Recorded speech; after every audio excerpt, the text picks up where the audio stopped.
My name's Justin the Clue, and I'm here today with Will Sloan. And you're listening to the Important Cinema Club. And today, we're talking about everybody's favorite adorkable directorial figure, Agnes Varda. Well, you know, she's somebody who became a real brand in her later years. Somebody who was always charming and delightful and, you know, a very tiny person who spread joy and happiness wherever she went, putting up murals on walls of people with her funny street art companion, JR. Yeah, she was somebody that when you talk about a woman filmmaker, it's like, oh yeah, Agnes Varda. I love her movies. It's almost like a pre-packaged thing, right?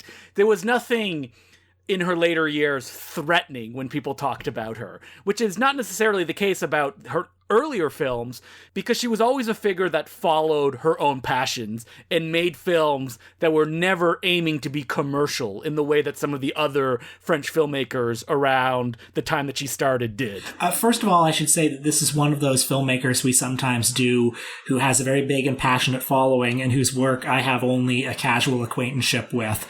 So please take my opinions, and maybe Justin's opinions too, as a work in progress. There's a lot there I still want to explore. So we basically say that anytime we have a woman filmmaker that we tackle. Yeah, what does that say about us? Nothing good, does it? Nope, nothing good. Here's my thing with Agnes Varda.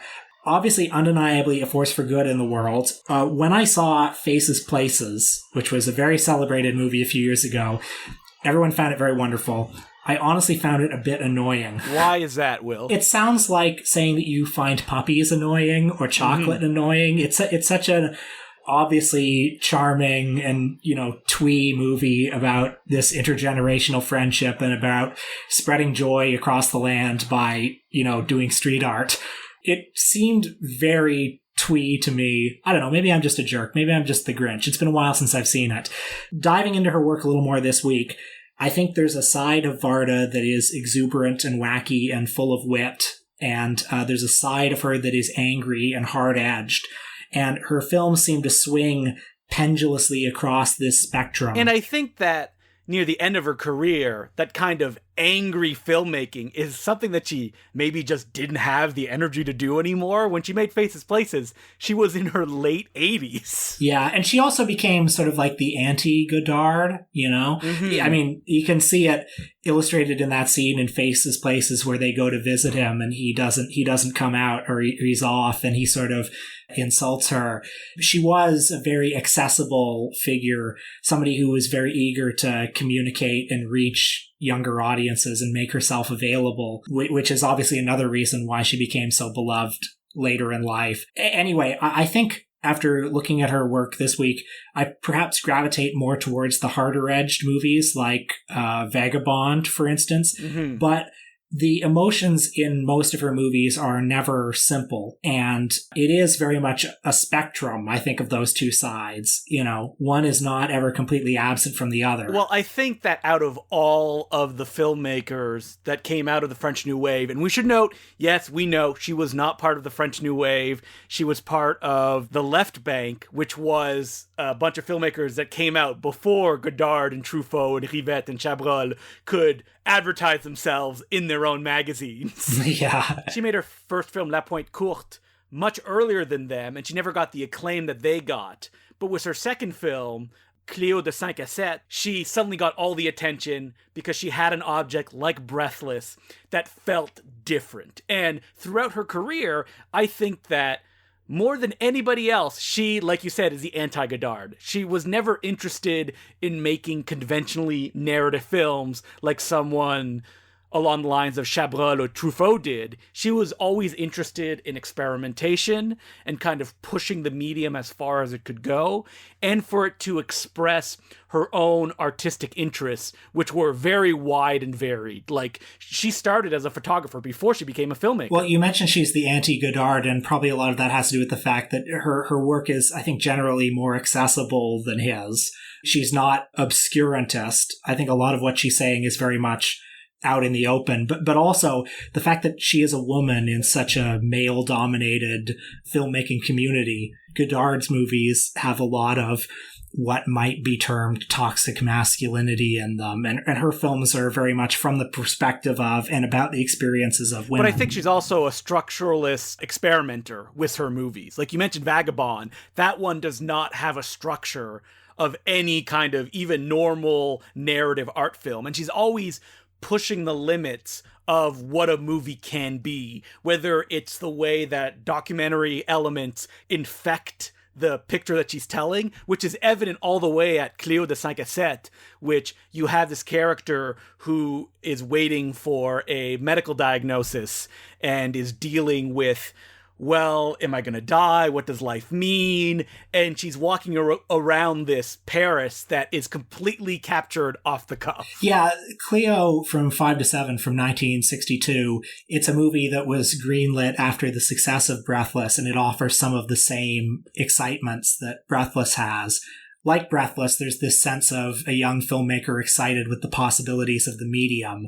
So there are all these strange and unusual and experimental flourishes, like the scene where Cleo, played by Corinne Marchand, starts singing, and the camera, it's an off-the-cuff singing scene, but the camera moves in slowly on her face, and it becomes almost an otherworldly interlude. And there are all these unusual tangents when she's out on the streets of Paris, like street performers that she encounters, one of whom, eats frogs, and another of whom is sticking needles through his arm. And there's also a film within a film, a silent film pastiche with Jean-Luc Godard appearing in it as kind of a Buster Keaton type character. What's interesting about comparing it to Breathless, and I know it does her disservice always continually bringing up Godard, is the fact that, I feel that Cleo de 5 à 7 was the film that Godard wanted to make, but didn't have the formal control to pull off. Oh, that's interesting. Because here is a film that is in love with cinema and is kind of approaching it and experimenting it in different controlled ways, while Godard's product is somebody who puts a bunch of jump cuts at the last minute because somebody says, hey, can you speed this up somehow? I mean, I love Breathless, and I love the kind of raw, spontaneous quality of it, but I see what you're saying. I do think that this movie, one of the other things it shares with Breathless, sorry to belabor the comparison, is that it feels like a city symphony. You follow her around Paris, and it's full of all those scenes of busy cafes, and you're looking out the window and there's real traffic, and there's so much going on in the frame. It's almost too much to take in. And you realize that obviously it was such an innovation that these new wave people did, going out on the streets with a camera, natural light, but you still don't even see that very much. You're not used to seeing, even in movies that where they shoot outside a studio, you're not used to seeing this much stuff. And on the last point of Breathless Cleo, one of the things is that, what is Breathless about? It's about a jerk who acts like a jerk the entire time, and then at the end he dies a jerk. While Agnes Varda wants her protagonist to kind of struggle with what being a jerk means and what, facing your own mortality can bring out in a person. Well, something I realized is that unlike a lot of the new wave films, this one is, I mean, I don't want to say it's free of sex. There isn't that same kind of erotic undercurrent in all of the interactions between men and women that are there in Breathless or masculine feminine. Yeah, the kind of young, horny guy who gets to make movies and use his powers in a way that he could portray women on screen, which that's what it is. Yeah, well, the early Godard movies are very male-gazy. Mm-hmm. This is a film that's about being a woman, and it's about the anxiety of keeping up appearances and of playing roles and of being looked at as a woman. There are all those scenes of people on the street, looking at her. And, there's that shopping scene where she's sort of primping herself and trying on lots of different clothes. And, I love the way that you said it's a city symphony, in that, the direction also takes that into account. One point she'll be sitting somewhere and we'll suddenly start to hear a conversation behind her that has nothing to do with which is going on in front of her. And those are very conscious efforts by Varda to be okay, I'm giving you permission to look at everything around Cleo as this movie plays on. Yeah, and there are so many just strange faces in it. And it's one of those things that we talked about this, I think, when we discussed People on a Sunday, that that these people that are in the film probably have no idea that they're in a classic French New Wave picture, but they just got captured on the screen in this particular moment of their lives. Yeah, it's like these little bottled moments of time, which is an idea that I think we'll get back to later in her career. So as we go further into her career, I got to point out something before I forget, is that her titles are amazing in French, and they suck in English. So one thing the other doesn't is l'une chante, l'autre pas in French. So it has like a rhyming structure, kind of to let you know, oh, these people are different, but they're kind of the same as well, and together they make a rhyming kind of couplet. It follows the friendship over a span of more than a decade between two women. There's an older one, Pauline, who's a single mother with two children who finds herself pregnant and with no means of being able to support this additional child.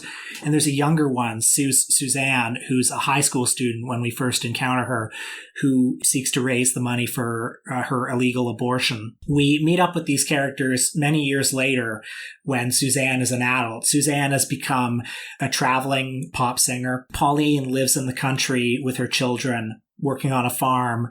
They meet and reconnect at a rally outside of a trial for an illegal abortion, which becomes a rally for the legalization of abortion. This, by the way, was a movement that was ongoing at the time that this movie was made and serves as the backdrop for it. When this movie was made, Varda had spent a lot of time in the United States following her husband, Jacques Demy, and she got really involved in all of these political causes. And the kind of fictional extension of that is, I think, one sings, the other doesn't. A kind of compression of all those ideas and themes put into a narratively digestible form that I think works very well. This one, I think she hits that perfect note of being able to portray these two radically different women who are only able to get through life by helping each other. Yeah, that's right. We meet them all these years later, and then they still live very different lives, so they don't see much of each other after that, but they correspond and fill each other in on the events of their lives, the strange journeys that they've taken. It's been said that one of the more dated elements of the film is that Suzanne marries an Iranian man who, of course, turns out to be more traditional and conservative than she believed. But it's a very warm film. I had prepared myself to think that it would be more about abortion than it turned out to be. This is the one that you often hear about as being, the abortion movie. But abortion is really only just sort of an incidental part of it. Well, not an incidental part, but it's a backdrop to the movie. And it's really about this unusual but deep bond that unites these two women across space and time. The thing that surprised me about the film is that it's not one with any big on-screen dramatics or moments that are there just to shock the audience. I mean, there's one suicide early on that gets closest to that, but the relationship between the two women is just built on them sending letters to each other and the support that they get from those letters going out and being read. And that's what is the subtle and I think moving thing about the film, is them just saying oh no, I would suggest you do this. Not like a big emphatic, this is the most important thing and this big decision. It's just them being there for each other that gets them through these difficult situations. Yeah, and there's a respect for the differences in each other's lives and experiences and lifestyles. When you're talking about dated, whoo boy, this is one hippie movie.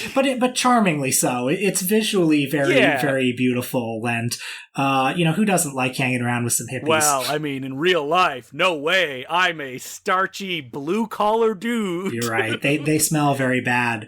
Speaking of dated, I don't know if dated is the right word for it, but certainly a movie that would have a difficult time being made today. I watched her 1988 film Kung Fu Master. Ooh, sounds great. Lots of martial arts in it, right? Well, I was hoping, but it turns out not. I actually didn't know anything about what this movie was about, but it turns out it's about the love between a 40-year-old woman played by Jane Birkin and an adolescent boy played by Mathieu Demy. That's right, Agnes Varda's own son. And when you say adolescent, you mean 14 years old. That's right. Which is still an adolescent. Whoa, there were a lot of movies like this around this time. Like Louis Malle, A Murmur from the Heart, had an adolescent boy having sex with his mom. As I understand, pedophilia or ephebophilia was a subject of interest for French intellectuals around this time. Why?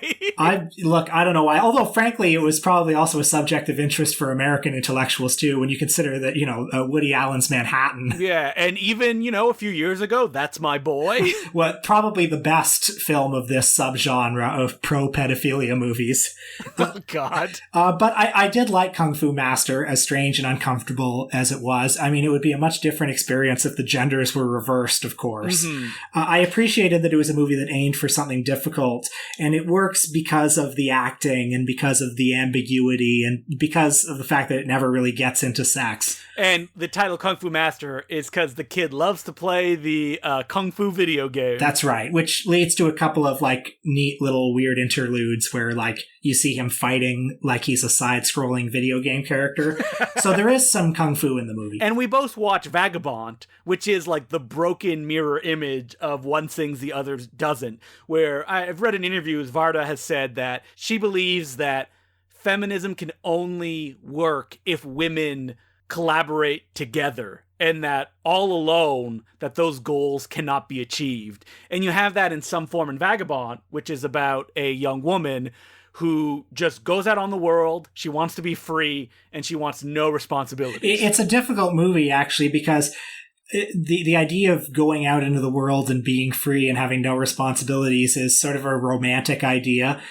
You could see kind of a positive portrayal of it in Chaplin's Little Tramp, or even to some extent Into the Wild, the Sean Penn movie, which, well, does not end very well. It doesn't end well, but he has a lot of fun getting there. Whereas this one is about how the experience of, being alone and homeless just kind of grinds you down physically and spiritually. And what I found really interesting about this one is that the way that she tells the story is through the eyes of all of the people that this vagabond meets. And she does it by interviewing these people directly in documentary style, and just the camera pans over and the person turns toward the camera and talks, which creates a interesting fourth wall break where, she's constantly making you aware that you're watching a movie. And she also makes you aware right from the get-go that this young woman, played by Sandrine Bonnaire, is dead, and that you're going to follow how it led to this death. And I think that this one melds a lot of different elements that she'd been working with before and presents them in such a stark and angry way that I found refreshing even watching now. Because the kind of balance between fiction and realism is something that Varda always loved playing with, and that's kind of why eventually she left fiction behind completely. Well, there's also the fact that her last fiction film, 101 Nights, was very little loved and a financial failure, although I've always been a bit intrigued by it. It's from 1995, the official centennial year of cinema, and it stars Michael Piccoli as Mr. Cinema, who's 100 years old, and he's a man who seems to embody all of cinema. I have not seen this movie. You saw it this week. I did. Oh, you'd love it, Will. It's just a bunch of movie jokes and a bunch of famous stars playing themselves, but not really playing themselves, and cutting to different film clips and visual gags and all sorts of stuff that would be impenetrable to anyone who doesn't watch 360 movies a year. Well, I do want to see it, and I'm sorry I didn't see it for this week. I know that it has a cast that includes Robert De Niro, Catherine Deneuve, Clint Eastwood, apparently briefly. Just documentary footage of him at Cannes at one point. Oh, like Bowfinger. Okay. Well, Harrison Ford shows up, and also Stephen Dorff is in it. In a baffling sequence where it's look at all these famous people, and it's all cutouts of them. It's Marilyn Monroe, Buster Keaton, Charlie Chaplin, Stephen Dorff, and it's just Stephen Dorff. That's really funny. Well, I mean, I rank Stephen Dorff with those titans. Mm-hmm. With the Christian Slaters and all the other Jack Nicholson impersonators. After this, she transitioned to, I guess you could call them essay films, several cinematic self-portraits, some of her most beloved movies, including The Gleaners and I, and a movie that we both watched this week, 2009's The Beaches of Agnes. I get a feeling that as you grow older, that sometimes it's easier to just make movies about yourself. And to visualize the thoughts and feelings that you have, oftentimes taking from the past as well, which this movie does in a bunch of creative ways. I mean, I was scared at the beginning where I was like, uh-oh, is this just going to be about her childhood? No! Well, this is a self-portrait in which she traces her life and career structured around various beaches that she has known in her life. Well, beaches, waterfront areas, etc. And as we know, beaches are typically used as metaphors for, the ephemeral nature of our lives, the fragility of memory, sands in the hourglass and stuff getting washed out to sea. But Varda is also a photographer and a filmmaker, so it's also a film about the fact that she has been able to preserve these memories. So many memories are fuzzy and so many of them are slipping away, but there are others that are, these concrete facts, and the images of these people that she's known and loved continue even after they fall away. And there are also people that she's known and loved who we see still alive. Zalman King. Yes, Zalman King, the eroticist himself, who appears with his wife of decades. I didn't know this about Zalman King, that he was a happily married, seemingly very normal man. I just know what a strange face he has. Yep, and that he loves erotic movies. But we see him with his wife, and they look very much in love, and Agnes Varda even mentions in her narration that she feels a twinge of jealousy, because of course her husband, Jacques Demy, has been dead for a while. And we see footage, some documentary footage, in fact, that she shot of Jacques Demy towards the very end of his life, where she was obsessed with just recording his body, recording close-ups of parts of his body, as he was fading away, to create somehow a sense of permanence. I think that kind of need to continue to illustrate Jacques Demy's memory is present in all of her later day films, even the fictional ones. Right as Jacques Demy was dying of AIDS, she made a film about his childhood, Jacques Audinat. And even the movie that she made about Mr. Cinema, that character is also dying of AIDS in the film. And The Beaches of Agnes ends with this memorable image of a house that's literally built from celluloid, which I guess is kind of the metaphor of the movie about how, memories are these flimsy things, but celluloid somehow is forever. In this movie, she connects very clearly how her life affected her films and how they just intermingled together, and that throughout her career, she was able to extend that connection, that whatever she was feeling, she followed through the art of making movies and making shorts and taking pictures and just doing art. So again, we're coming back to the point of why did she become such a fun, lovable mascot by the end? Well, it's because near the end of her life, so the whimsy came out to the front. Well, she died a very lovable and generous figure, a very inspiring figure. You're not going to ever make me a fan of JR, but... But she's clearly a great artist, and her films are very accessible. But I think that she's a filmmaker that, as accessible as she is, one of the difficulties is that she did work in so many mediums that expressed all of her emotions. So she is an artist that's difficult to get a complete handle on. So you can send us letters, as per usual, at importantcinemaclubpodcast@gmail.com. And what are we doing this week on the Patreon, Will? Well, we're talking about a filmmaker who is arguably not as good as Agnes Varda. We're talking about Conrad Brooks.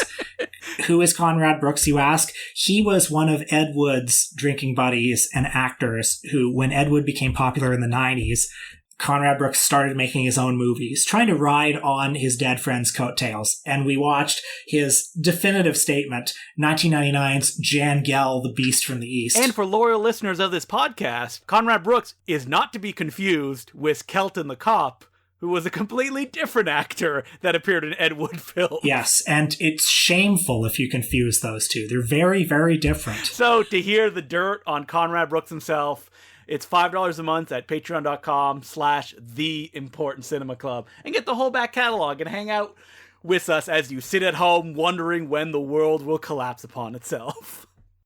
Do we have any letters this week? We do have a letter, and it's from Stephen Vag, and it goes, "Hey guys, I understand you haven't seen much Bob Hope. I completely get your dislike for him, though I think you might enjoy his comedy chillers The Cat and the Canary and The Ghostbreakers. Road to Morocco is fun, as well as The Princess and the Pirate. He may simply not float your boat, even after these, but they are a decent sample of his work. Cheers, love the show, Steven. So I should say that I've seen a fair amount of Bob Hope. I've seen Casanova's Big Night. I've seen Son of Paleface, which is pretty good. I've seen a number of others that I can't remember right now that were probably lesser, but I have not seen the ones that he mentioned. So I should get on that and give Bob Hope, a man who I don't find particularly funny, his due. Reading this letter, it also made me think, are there other comedians, or even like dramatic people, that you turned around on, that you're like, ugh, they're not funny, and then suddenly you realize, oh, maybe I was missing something. They are genuinely hilarious. Like, for example, Steve Odenkirk. You just watched Kung Pao enter the fist again this week. I did, and it was the perfect way to watch Kung Pao, with two other people that were busting a gut, and one person who had never seen it, who sat there stone-faced the entire time. Well, it sounds like fun, and the thing about Kung Pao is, as much as I think it's a terrible movie, I do think of it, and I think of it fondly. So obviously Steve Odenkirk was on to something. That's a lot of nuts. There you go. Somebody who I didn't find very funny the first time I saw him was W.C. Fields. I didn't find him very funny when I saw him as a child, but I think it must be a very personal thing. There's a scene in one of his shorts where his daughter is in it, and W.C. Fields says, "Where's the newspaper?" And she said, "It's under your arm." He goes, "Oh, yeah. Well, where are my glasses? They're on your head." "Oh, yeah. And the thing is, I had that exact exchange with my late grandfather. He was Alzheimer's ridden, I should say. Oh, he wasn't doing a W.C. Fields bit on you? But that was also the man that my grandfather was. And I feel like the minute I associated him with my grandfather, and I started to see the funny side of him, and now I'm like the world's biggest W.C. Fields fan. I think he's great. Well, I think that any film fan, once they start getting into the movies they love, will come face to face with older stuff that they're like, ugh, no, this is nothing like this new and improved version. And over time you realize oh no, this is great. And I just need to, give contextual expectations to what I'm watching. Oh, and Freddy Got Fingered only gets better with every viewing. The first time I saw that, I was like, this is amazing. And I loved it. I thought it was funny the first time, and now I think it's maybe one of the best movies ever made. So what are we doing next week, Will? Next week, we're going to be tackling a filmmaker who has been occasionally requested and has been on our minds pretty much since the inception of this podcast. Somebody we've always meant to get around to doing, and that's Samuel Fuller. A two-fisted filmmaker, if there ever was one. And, this is not a joke, I believe the first director autobiography I ever read. Whoa! I remember vividly the camping trip I took it on. It was huge. I had not seen any of his films, but I think I picked it up because at that time, the DVD restoration of the Big Red One came out, and I was kind of fascinated by it, and I wanted to know who made it. And I remember his autobiography is written like the novels and even the scripts that he wrote. It's punchy, it's in your face, and it's great. So I guess we'll probably watch Shock Corridor. What else should we watch? Pick Up on South Street? Yeah, Pick Up on South Street. White Dog, his later day film, which is a famous one for how intense and how banned it was.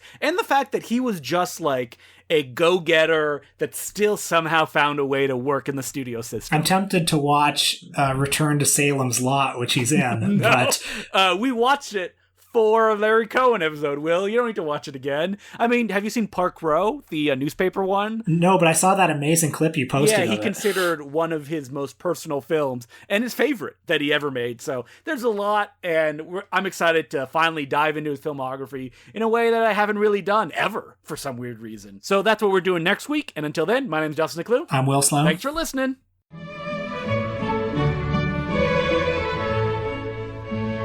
So I think that the new Back Matter segment is now going to be, what have we been watching while we're in quarantine? I mean, Will is at a disadvantage because he's not a freak like me, and he also has a full-time job. That's right. So I'm not quite as prolific as Justin. Although, again, there's nothing to do. So, of course, you watch movies. Last week, Justin, you hosted a screening for our Patreon subscribers, an online screening of a Thai martial arts film called Born to Fight from 2004, which I had never seen, and I had a great time watching. When I talk about films that have like the most dangerous stunts ever, Born to Fight is always number one on my list, just in bulk.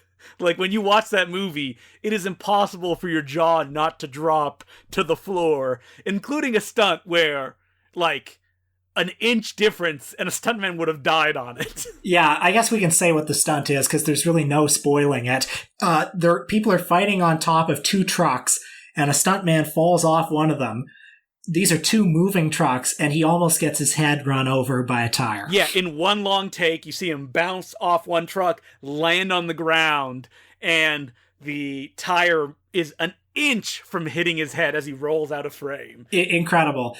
Let's see, what else have I been watching? I watched this little-known Jimmy Stewart, Hedy Lamarr vehicle from 1941 called Come Live With Me. Just a very likable, average movie from the time. Hedy Lamarr plays an immigrant who needs to have a quickie marriage with somebody so that she can get her visa and marry the person who she's actually in love with, who's a high-powered publisher. So she picks Jimmy Stewart, who's this kind of down on his luck writer. He starts writing a book about their marriage, and it finds its way to the publisher, who starts to get jealous. It's fluff, but it's very good, and it's like, oh yeah, the 40s are just full of like these very solid entertainments that nobody even knows about anymore. I watched something that I had been aware of and had completely forgotten, which was a French adaptation of City Hunter, a favorite of me and Will's.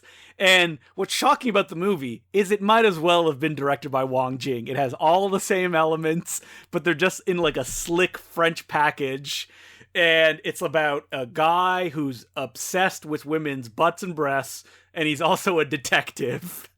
And he goes on wacky adventures. It might as well have been made in 2001. There's a whole bunch of like gay panic in it, and it was just flabbergasting watching this. It's directed and written and stars the same person, and it was his passion project.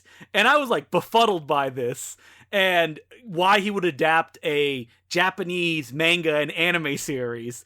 And somebody commented in my review who lives in Belgium, and he says the character, whose name is Nicky Larson, the film is actually called Nicky Larson and the Perfume of Cupid, was massive on French television, to the point that City Hunter is probably more popular in France than it is anywhere in the world, which is why a big budget adaptation like this can't exist. Well, I certainly sympathize with him. If I were given a chance at a dream project, I would love to cast myself as City Hunter. And what else you watch, Will? Well, I revisited a Jean-Luc Godard movie, First Name Carmen, from the 1980s. A favorite film of Robert Pattinson's, by the way. And it's actually quite fun, I gotta say. It's a very funny Godard movie, and I think it's pretty accessible for 80s Godard. I also watched Chaplin's The Circus, which I hadn't seen in a little while, and which is also just a pure delight. Movies, they're good, folks. Oh, wait. No, wait. I have movies that I watch, and they are not good, like Brian De Palma's Passion. P.U. Well, this is clearly what separates the De Palma auteurs from just the casual fans, because if you were a true Brian De Palma fan, you would have given that 5 stars on Letterboxd. Oh, I know. I saw a really funny review for Brian De Palma's Domino, his follow-up to this film, that ended with Brian De Palma's best film since Passion. And I was like, well, yeah, that's unarguable. It's true. It's better than what did he do after that? Nothing.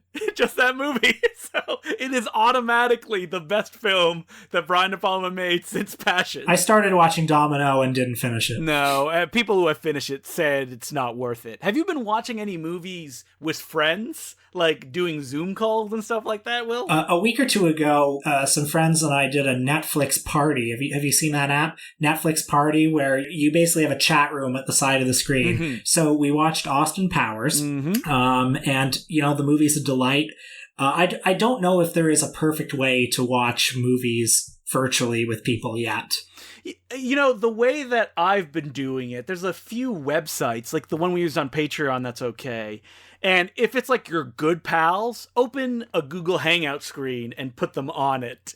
And make sure that no one is making noise or isn't wearing earphones. That's the only way to do it. And also, try to tamp down on anybody who wants to play Mystery Science Theater 3000. Because there's that temptation. It's like, okay, why am I on these screens if I'm not cracking jokes? And you need to shut that down right away, because it's, a comment here or there as if you were in the room. And, it makes a big difference because you're actually interacting with other people. It's the same, frankly, with the Netflix Party app or anything where it's just like a virtual, like a chat room thing.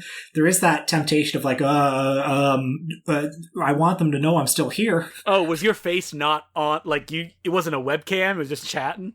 Yeah, that's right. It was just chatting. Oh, okay. The good thing about that is that if you're annoyed with anybody, you can just like close the chat and you just don't have to see it anymore. So it doesn't really bother you anymore. Right. Which you should probably do and just focus on Austin Powers. Let yourself get lost in that world. Or, make your own Chantal Akerman movie. Focus on one single person on the webcam and just stare at them for 90 minutes.